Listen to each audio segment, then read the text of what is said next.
গাইবান্ধায় তদারকির অভাবে দীর্ঘদিন ধরে বন্ধ রয়েছে গোবিন্দগঞ্জ টেকনিক্যাল স্কুল অ্যান্ড কলেজের নির্মাণ কাজ। এজন্য কারিগরি শিক্ষা ব্যবস্থা থেকে বঞ্চিত হচ্ছেন স্থানীয় শিক্ষার্থীরা। দ্রুত নির্মাণ কাজ শেষ করে শিক্ষা প্রতিষ্ঠানটি চালুর দাবি জানিয়েছেন এলাকাবাসী।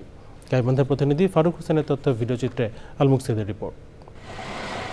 গোবিন্দগঞ্জের মগুরা সোনারপাড়া এলাকায় প্রায় ৩ একর জমির উপর ২০১৮ সালের ৭ই June Gobindaganj technical school and কলেজের নির্মাণের কার্যাদেশ দেওয়া হলেও কাজ শুরু হয় ওই বছরের অক্টোবরে।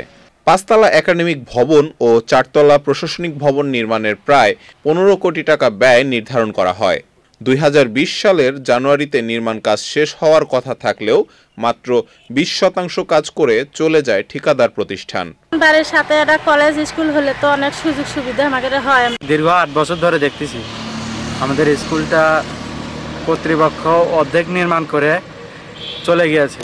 স্থানীয়রা জানান, দীর্ঘদিন ধরে নির্মাণ কাজ বন্ধ থাকায় নষ্ট হচ্ছে নির্মাণ সামগ্রী। শিক্ষা প্রকৌশল এই অধিদপ্তরে যারা সংশ্লিষ্ট এই কাজের সাথে আছে তাদের তদারকির অভাব ছিল এবং যে অবশ্যই যে ঠিকাদার এ দায় আদায় হতে পারে না। সরকার এই কারিগরি শিক্ষাকে প্রাধান্য দিয়ে এই জিনিসটা বাজেট বরাদ্দ করছে, অথচ কন্ট্রাক্টরের উদাসীনতার কারণে, সংশ্লিষ্টতার উদাসীনতার কারণে এই প্রতিষ্ঠানটা কাজ থেমে আছে।